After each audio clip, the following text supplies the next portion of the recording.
اللہ ارشاد فرماتا ہے اقیموا الصلاۃ وآتوا الزکاۃ، یعنی اے ایمان والو نماز قائم کرو، یعنی تم نماز پڑھو اور نماز پڑھنے کے ساتھ ساتھ جو رب نے تمہیں دولت عطا کی ہے، جو رب نے تمہیں دولت دی ہے، مال و زر دیا ہے، اس سے اس کی راہ میں خرچ کرو۔ جیسے کہ قرآن کے اندر پھر رب ارشاد فرماتا ہے وَمِمَّا رَزَقْنَاهُمْ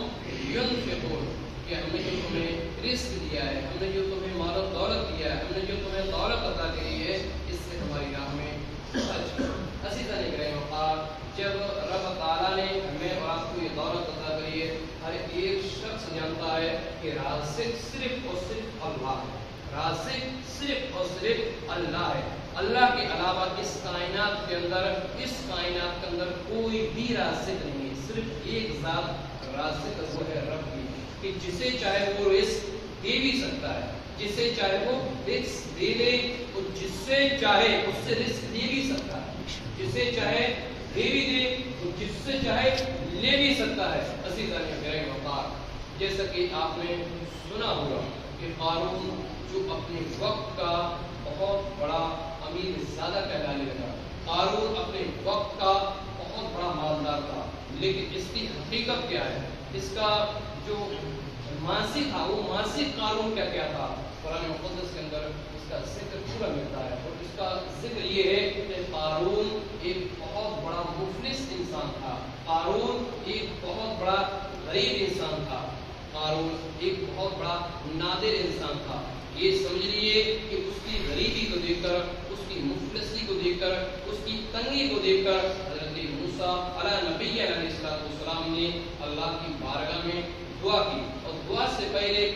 حضرت موسیٰ نے قارون کو ایک علم سکھایا تھا، اس علم کو علم کیمیا کہتے ہیں۔ عزیزان محترم، حضرت موسیٰ نے جب قارون کو علم سکھا دیا تو اس علم کی بنیاد پر، اس علم کے ذریعے سے قارون نے بہت سارا چاندی اور سونا اور دولت کو جمع کر لیا۔ جب دولت جمع کر لی اور اتنی دولت ہو گئی اس کے پاس، اتنی دولت ہو گئی کہ رب نے قرآن کے اندر فرما دیا کہ ہم نے اس کو اتنے خزانے دیے، ہم نے اس کو اتنے خزانے دیے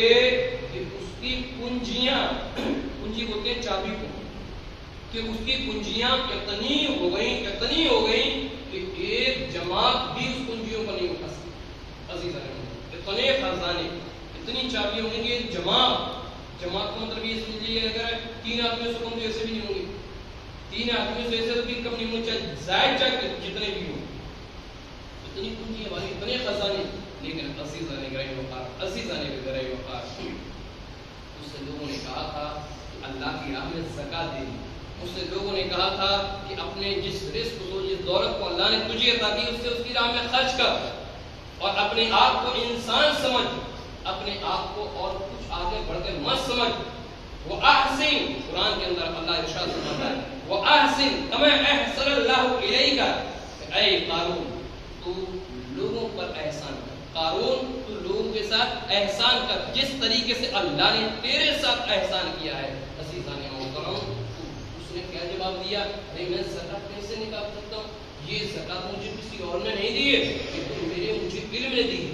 یہ تو مجھے میرے علم نے دی ہے، یہ میرے پاس جو علم ہے نا، اس علم کے ذریعے سے میں نے مال دولت حاصل کیا ہے، میں نے محنت کی ہے، میں نے مزدوری کی ہے، جب جا کے میں نے یہ دولت حاصل کری ہے، تو تم چاہتے ہو میں اس دولت کو اتنی آسانی سے دے دوں؟ عزیزان محترم، حضرت موسیٰ علیہ السلام کا سامنا قارون سے ہوا، اب جب موسیٰ کا قارون سے ہوا، حضرت موسیٰ نے کہا اے قارون، اب تم جو رب نے تمہیں دیا ہے اس سے اس کی راہ میں خرچ کر دو، اس سے اس کی راہ میں زکات دو، اس سے اس کی راہ میں صدقہ کرو۔ عزیزان محترم، جب حضرت موسیٰ نے کہا ہے تو حضرت موسیٰ علیہ السلام سے منع کر دیا، اور لوگوں میں یہ افواہ پھیلا دی اس نے کہ موسیٰ علیہ السلام ہمارا مال چاہتے ہیں، موسیٰ یہ چاہتے ہیں ہم انہیں مال دے دیں۔ عزیزان محترم، یہ تب قارون نہیں رکا، بتاؤ جس قارون کے لیے حضرت موسیٰ دعا کی، موسیٰ پیغمبر نے دعا کری، اور وہ یہیں تک نہیں رکا، بلکہ ایک فاحشہ عورت کے ذریعے سے قارون نے حضرت موسیٰ پر الزام بھی لگوا دیا، لیکن اس قارون کو یہ نہیں پتا کہ کوئی عام پیغمبر نہیں، یہ موسیٰ کلیم اللہ ہے۔ یہ کون ہے؟ یہ موسیٰ کلیم اللہ ہے، جو اپنے رب سے بات بھی کرتے ہیں تو اس انداز میں کرتے ہیں، اس انداز میں جیسے موسیٰ کا کلیم فرماتے ہیں کہ جبریل یہ کون ہے جو اپنے رب سے انداز میں گفتگو کر رہا ہے؟ یہ کون ہے جو اپنے رب سے اس انداز میں گفتگو کر رہا ہے؟ عزیزان محترم، جو اتنی کڑک آواز میں رب سے گفتگو کر رکھے تھے، یہ وہ موسیٰ ہے کہ اگر ملک الموت ان سے یہ کہے کہ میں تمہاری روح نکالنے کے لیے آیا ہوں، تو ملک الموت کو اگر تماچا مار دے تو دونوں آگے باہر نکل کر پڑے۔ عزیزان محترم، موت کے منظر کے اندر روایت ملتی ہے، وہ موسیٰ پہ الزام لگا رہا ہے۔ موسیٰ علیہ السلام بڑے جلالی، جب اس نے فاحش عورت کے ذریعے سے الزام لگوایا، موسیٰ علیہ السلام بیان کر رہے تھے کہ اگر شادی شدہ زنا کر دے اس کو یہ سزا ملے گی، اور جو غیر شادی شدہ ہو اگر وہ زنا کر دے اس کو یہ سزا ملے گی۔ قارون کھڑا ہوتا ہے، اے موسیٰ، ابھی جو چیز آپ نے کہی ہے کہ شادی شدہ زنا کر دے اس کو یہ سزا ملے گی، وہ بغیر شادی شدہ اگر زنا کر دے اس کو یہ سزا ملے گی، تو یہ بتاؤ اے موسیٰ پیغمبر، کیا تمہارا شمار بھی ان لوگوں میں ہوتا ہے؟ اور ہاں، یقیناً یہ قانون مجھ پہ بھی لاگو ہوگا۔ عزیزان محترم، اس نے کہا اے موسیٰ،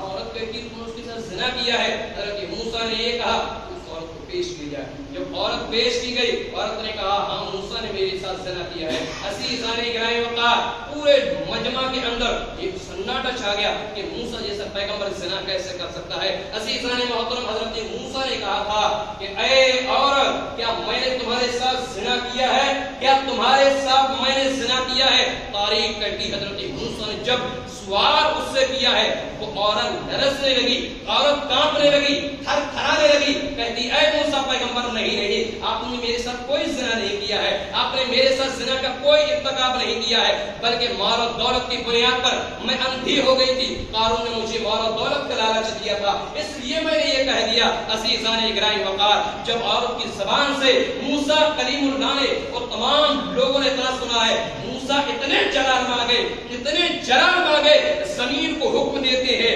اے زمین تو قارون کو پکڑ لے۔ تاریخ یہ کہتی ہے زمین کو قارون نے پکڑ لیا، اور جیسے ہی پکڑتے یہ زمین ٹکنے تک لے گئی، ٹکنوں تک جیسے لے آتی ہے، پھر قارون کہتا ہے اے موسیٰ مجھے بچا لیجئے، اے موسیٰ مجھے بچا لیجئے۔ تاریخ کہتی ہے موسیٰ کہتے رہے اے زمین قارون کو پکڑ لے، قارون کو زمین نے گھٹنوں تک پکڑ لیا، پھر قارون کہنے لگا اے موسیٰ مجھے بچا لیجئے۔ عزیزان گرامی وقار، پھر قارون کو زمین نے پھر پکڑ لیا، کمر تک دھس گیا، یہاں تک کہ کاندھوں تک دھس گیا۔ عزیزان گرامی وقار، یہاں تک کہ موسیٰ کا جلال رکنے کو ہی نہیں آیا، موسیٰ دعا کرتے رہے زمین قارون کو پکڑ لے، اسی وقت قارون کو زمین نے اندر لے لیا، اس کے خزانے بھی اس کے اندر چلے گئے۔ عزیزان گرامی وقار، یہاں آقا کریم صلی اللہ علیہ وسلم یہ فرماتے ہیں کہ اللہ رب العزت فرماتا ہے کہ موسیٰ علیہ السلام کو قارون بار بار پکارتا رہا، موسیٰ کو بار بار پکارتا رہا، لیکن قارون نے اگر مجھے ایک بار بھی پکارا ہوتا، قارون نے مجھ سے ایک بار بھی مدد مانگی ہوتی کہ اللہ مجھے بچا لے،